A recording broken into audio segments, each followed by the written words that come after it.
you want me to do an intro or do you want to do an intro? You can do the intro. I can do the intro? Yeah. Okay. All right. You did the first episode as well. Yeah. Well, we'll alternate. Take it in turns. Yeah. Or we could take it in turns. We could do either or either. Well, welcome to another episode of Arm Wrestling Extra. I'm your alternate host today and my co-alternate host. Double biceps are out. Ladies and gentlemen, it's Hollywood Matt Connelly. Pronation Nation, it's been another big week in arm wrestling. And Matthew Connelly, nothing bigger going on in the world of arm wrestling than King of the Table, 5th installment, coming up this weekend. Lots to look forward to. What are your thoughts? Yeah, big event, another big event being held overseas. The main event, Vitaly Lelaitin, he is taking on Dave Chafee, so that is the main event. Should be an exciting matchup. 6'8", Vitaly Lelaitin did do reasonably well. Probably out of all the people that have faced Levan recently, in my opinion anyway, I think he did probably the best. Yeah. He did still lose 6-0, but in terms of he didn't just get destroyed in every single round. So it should be a big test for Dave Chafee. It was more like Levin was facing another human that had equal powers, almost equal powers. Yeah, he didn't just literally crush them. No, that's he right. He actually had to really work hard for it. So yeah, it was good matchup. This will be an interesting match because Dave Chafee is incredibly strong, incredibly powerful. But his power comes with a price. It comes with a cost. Diminishing returns. Yeah, so it does seem to be that he struggles the longer the match goes on. From what I've heard from other arm wrestlers that have faced him, it's that there's no let up when you're facing against him. He's giving it 100% the whole time. He's not sort of trying to get to a position and then to take a breath or to rest for a second. It's all power from the get-go until the match is done, to his detriment, I guess, in some respects, because it seems to be he comes out firing so strong, so dominant for the first 2 rounds, and then it looks like that's sort of everything that he had, and people sort of turn the match around at that point. And especially if he loses that 3rd round, it just continues to go downhill, and he just looks more and more tired. So it will be interesting to see if he has sort of tried to change some tactics there, and maybe he's incredibly strong. This guy, Ryan Bowen sent me a video of him doing the preacher curls. I was happy because I got 80 kilos on this preacher little easy bar. It was a plate loaded machine. Okay, and I just got it. I was red faced and it was for how many? For one? Just for one. I just got you got one. Out. Excellent. Just one. And then I sent that to Ryan. I was like, I've got this. Really excited. And then he sends a video back of Dave Chafee casually doing it with one arm for reps while he's talking to the camera. I was like, oh man. Yeah, that's the difference. That's the level that these guys are at. It's kind of incredible to think. And so Dave Chafee, you don't like Dave Chafee in this one. You feel like the Russian's got his number, especially if it goes over. If it happens to be that Dave Chafee can't get up in the 3rd round, feel like it'll be interesting. Going to struggle from there. Potentially, I would put him as the underdog only for that reason. He's definitely the stronger, more powerful man in the matchup, but that gas tank is the issue, because the matches are first to 3, or if they're doing 6 rounds, it is you're looking at the long game, and you can destroy the other person in the first couple of rounds, but if you run out of gas, then they can make that comeback. Now, there is another main event on King of the Table, and I think that's Khaled versus Ryan Bowen. Yes. So that's certainly the matchup that I've heard most about over the last couple of weeks. Ryan Bowen's the hype master, and somehow managed to get what looks to be Khaled's 2nd bout of the night on right arm. Yeah. Seems to have made this the talking point of the event. So does this talk to Ryan Bowen's athletic ability, or simply his nous when it comes to building up hype on social media? Yeah, well, I mean, he's the master at that. Absolutely. He's got that following down. He's probably one of the most successful in terms of being able to get people interested in his matches We were a little confused when we were looking up the card because, we had both heard that Khaled was facing Schoolboy, and then we'd also heard that he was facing Ryan, and it was like, well, which one's he facing? And it looks like he's facing both of them, which is really interesting. I didn't think that would be happening on the same card with the same arm. So so was the last match up against Schoolboy, was that also on right, or was that on left? I believe that they went on right, but this is a rematch for.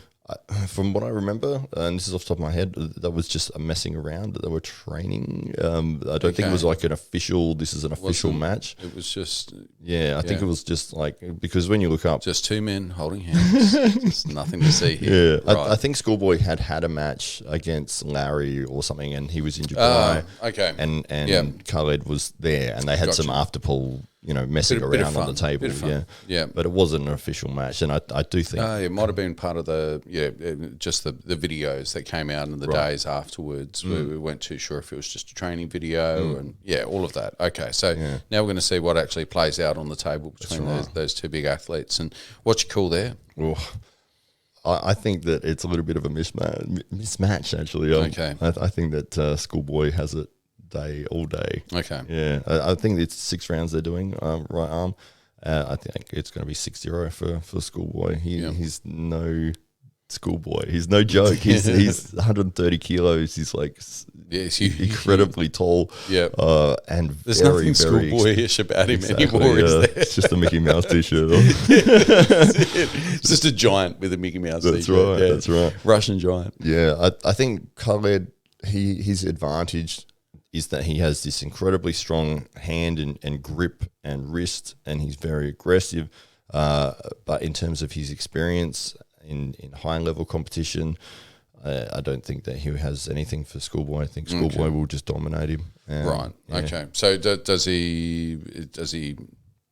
How does that play up with it when he's got the second match on? Does he want to leave some for Ryan Bowen? Is maybe some of Ryan Bowen's chirping and trash talk making him feel like, well, look, I might just roll over on the first one and make sure that I don't lose to Ryan Bowen. And so maybe some of the trash talk could be working counterintuitively for the Australian. It could be, yeah. That one's a little bit more of a mystery for me. The Schoolboy being, enormous and having, almost 20 years of experience of actual arm wrestling and being world champion, and which is incredible because he's only 16 years old. He's always going to be 16 no matter what. Yeah, I mean, seriously, I think he's 20 something, and he's been arm wrestling since he was 4 or 5 years old or whatever. But he'd been around the world. He wasn't allowed to walk on his feet for the first 5 years of his life. It was all handstands. It was just bars in the room, and you're not allowed to touch the floor. Yeah, you had to climb your way around the room. Yeah, it was raised by chimpanzees. That's right. In a small private zoo just outside of Moscow. Yeah. It's always just outside. It's never actually. It's never in the heart of it. It's not. Whereas underneath the zoo in Moscow, in a bunker, in a cave, that type of environment, right? That would be good. But I don't know, outside. Yeah, it is. It's classed as outside of Moscow. Yeah. Moscow. If it has a tunnel that reaches it, it's still outside. It's outside.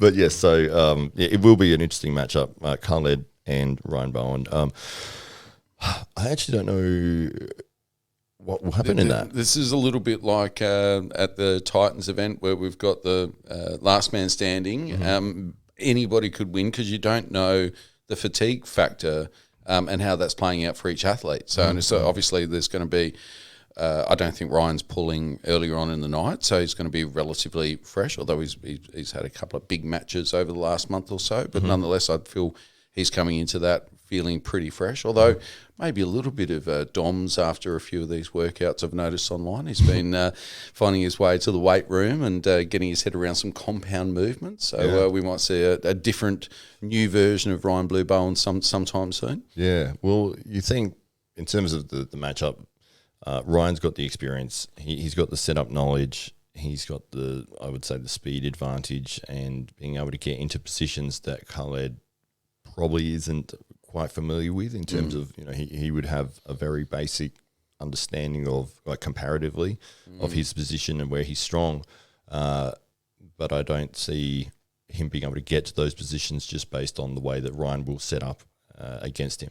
Do you think Ryan Bowen perhaps has a little more confidence as a result of facing Larry Wills on the table in Queensland earlier in the year and essentially flash pinning him, and really got his hand across the top there? Do you feel that that's maybe, they're the thoughts that are running through his mind as he approaches this particular bout with Khalid? Absolutely, yeah. The experience level is the factor here, and there is such a difference, as you know, with somebody that knows what they're doing in a setup and can feel what the opponent is trying to get and to prevent them from getting that position and to get exactly what you want, and that can win you the match like right there and then before anything has started, before the referee has said go. You've already won. Like, you're in your spot and you've got everything you need to just literally just drive sideways and go to the pin pad. Whereas when your opponent is not as experienced, that don't understand why you were able to beat them so easily, and I think Khalid would have been doing a lot of training, but in terms of his timing comparatively to Ryan to pick up all those little nuances, I don't think it's enough time to be able to implement his game plan. So it's really interesting kind of, and in finding out it is the second bout for the night, it's going to be really interesting to see how the naturally stronger athlete, fatigued from the first match with a formidable opponent, how that affects him coming up against a smaller but more technically proficient athlete later on in the night. I hope there's a bit of a gap for his sake. Straight up. That's what Ryan will be hoping for anyway. Ryan will just be waiting at the table straight after schoolboys walked away. That's right. So that's an interesting one.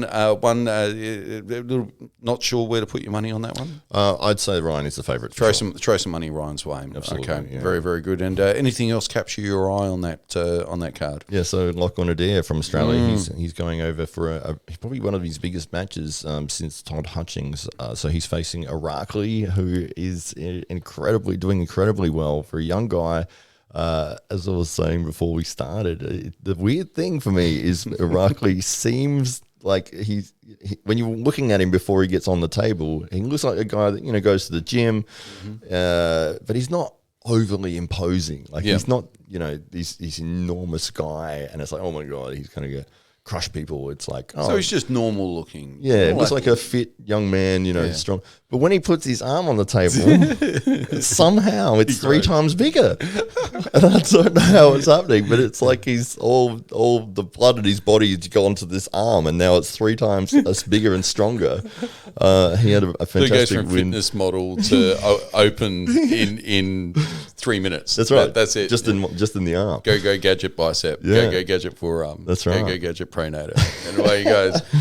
So it's. I mean, this dysmorphia. I mean, how does he handle this? I mean, all the oxygen, all of the blood going into the right arm at the one time. Well, he seems to handle it quite well because he's been doing really well on the world stage. And he had a fantastic win against Marcio Barbosa, who I had peaked as the favourite in that matchup. Although Marcio, in that match, it was a little bit frustrating for me watching it as a fan.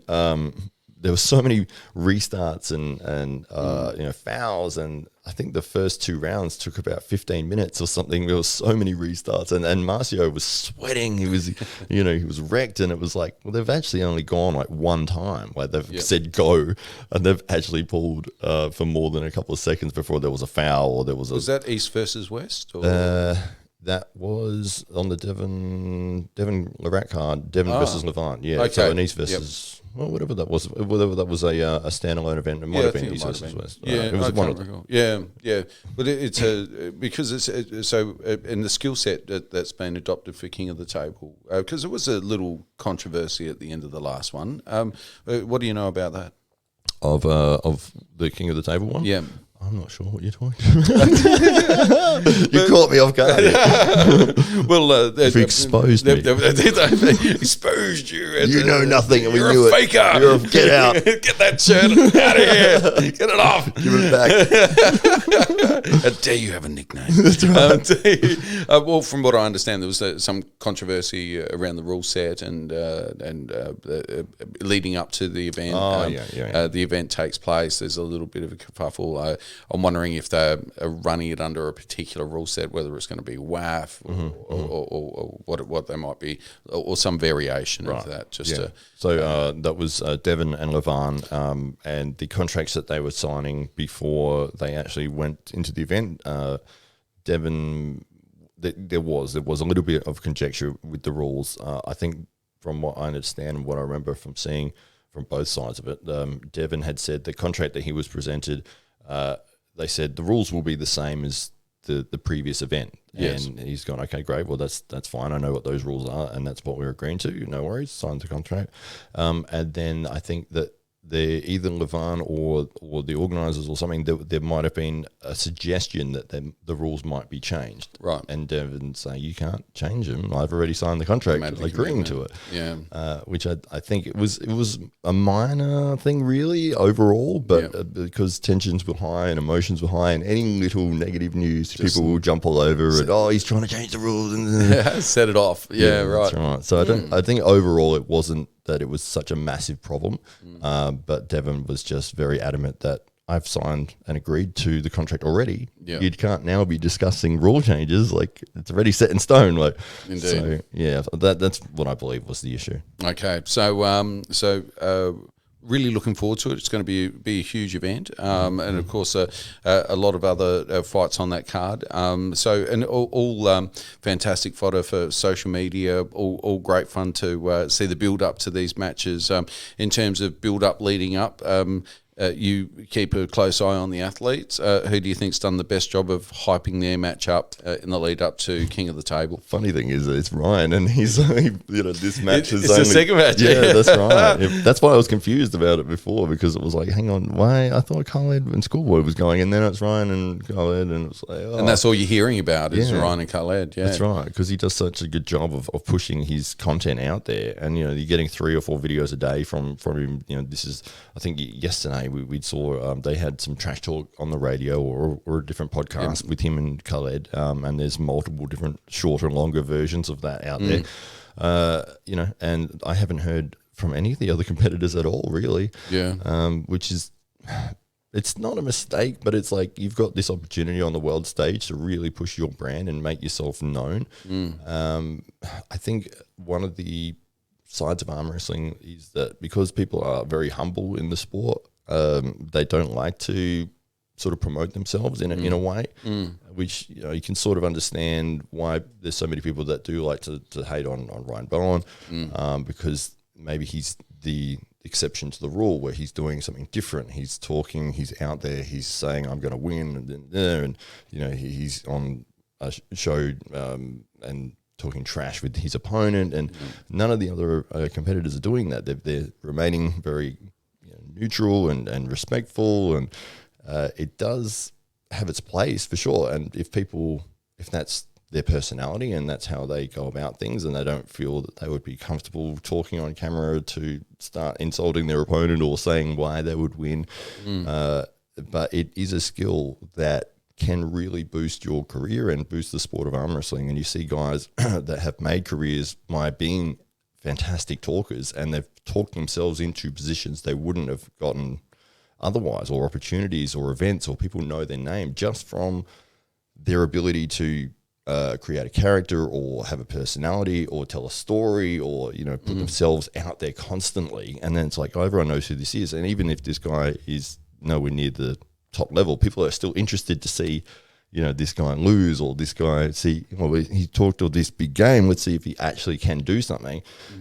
So you can do quite well in those areas, and Ryan has definitely captured the audience in that realm leading into this event. It's been the only match that I've really heard a lot of from any of the competitors in it. Yeah. So, but I mean, the big match for me, apart from Ryan and Khaled, is Lachlan and Barkley.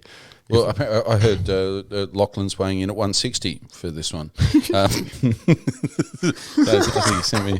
Yeah, 160. Yeah. Oh yeah, definitely. Yeah. Definitely 160 kilos, and he's 6'11" as well. Yeah. Yes. But I'm gonna have to see my face back when you said that. Because I thought you were serious for half a second. I was like, it's possible too. I saw some pictures. He was looking pretty big. Yeah. Possibly. Yeah, Possibly. He he was 140 before. It's only been another. Right. It's like 2 kilos a month, and he could do it. Yeah. That's right. Yeah.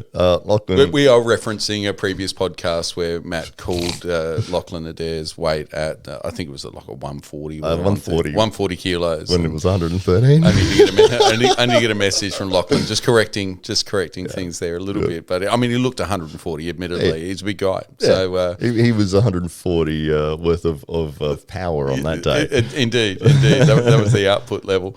So you're really looking forward to seeing Lachlan. Yeah. I think it'd be amazing if he does well in this matchup. I think he's the heavy underdog, to be honest, in this one. Yep. But if he does well, or if he gets a pin, or if he gets some stops, if he looks good, this will help his career in arm wrestling. It will allow him to go, well, I actually do deserve to be here.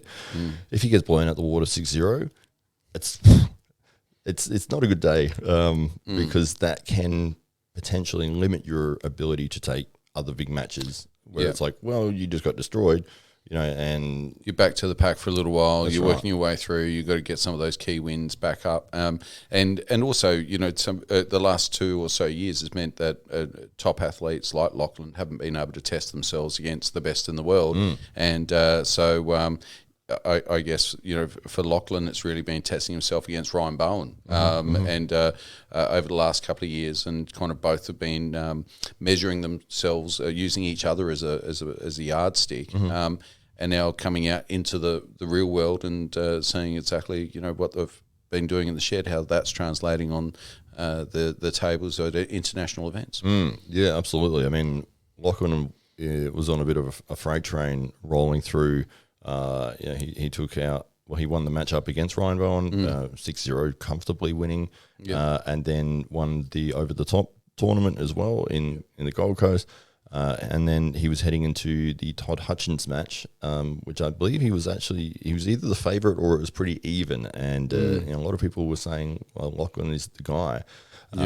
Unfortunately, Todd Hutchins, Todzilla is the next level, and he's insanely strong and very experienced. And he ended up winning that match. But it doesn't really take a lot away from Lachlan to lose against a legend like Todd Hutchings. So, but this will be to win that one would have elevated him into a whole new stratosphere. Yeah, he would have been in the elite, absolutely. Yeah, all of a sudden, like quite a quick ascension into those ranks. But this is one of those bouts where he's coming back, doing some of the hard work to get himself recognised again as being a player at the highest level. So we wish all the Aussies there, Ryan and Lachlan, all the very best here on Arm Wrestling Extra, and of course all of the athletes. We hope you come away injury free and have a great night. And we'll be looking forward to watching here on the screens at home. So wishing everybody all the very best, and thanks to everybody who's